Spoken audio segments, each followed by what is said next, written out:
The small town of Tacoma, Washington, had always been known for its quiet streets and tight-knit community. The locals often described it as a place where everyone knew everyone else's business, a place where nothing much ever happened. But on the evening of September 9th, 1984, everything changed in a matter of minutes. It was around 7 p.m. when Maria Garcia, a 29-year-old woman, was driving home from her shift at the local diner. Maria had been working long hours lately, trying to save up enough to finally take a vacation with her young son, Carlos. The drive through the wooded outskirts of town was something she had done hundreds of times before. The trees were thick, the roads winding, and the only sounds were the chirping of crickets and the occasional rustle of leaves in the breeze. But on this particular evening, the calm of the road would be shattered. As Maria turned onto a darkened stretch of Highway 33, she noticed a car ahead of her, its brake lights flickering in the distance. It seemed odd. No one else usually drove this far out at this hour. Maria slowed down, unsure of what to do. Her instincts were always sharp, and something didn't feel right. As she passed the car, she caught a glimpse of a man standing by the side of the road. His posture was tense, and his eyes seemed to follow her as she drove by. She glanced into her rearview mirror. The car, still idling, had now turned on its headlights, and it started moving in her direction. Her heart began to race. Maria, feeling the weight of the growing sense of dread, pressed the gas pedal a little harder, trying to increase the distance between herself and the strange car behind her. But the vehicle kept pace, steadily gaining ground. As the road curved, Maria made a sudden decision. She swerved off the highway and into the narrow gravel road that led to the old mill.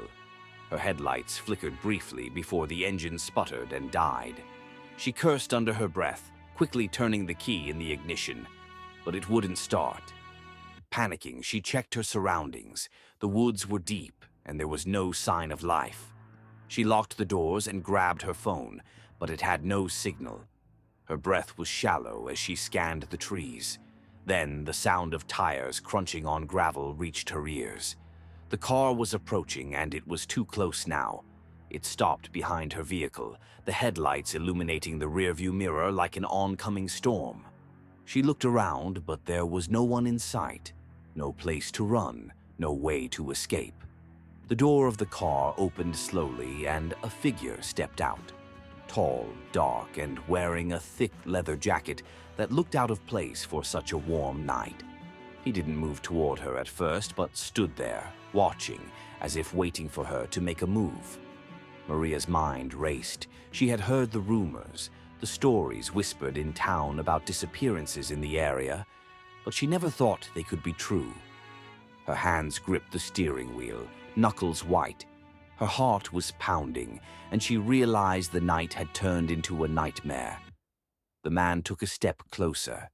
As he approached, Maria's mind was in overdrive, trying to think of anything she could do. The man stopped right by her window, his breath fogging up the glass. He knocked once. Then, slowly, he spoke, his voice low and calm. "Everything okay?" he asked, his words dripping with an unsettling familiarity. For a moment, Maria didn't know how to respond. But then, with all the courage she could muster, she rolled down the window just enough to speak. "I'm fine, just having car trouble." There was a long pause. Then, without warning, the man opened the door and yanked her out of the car.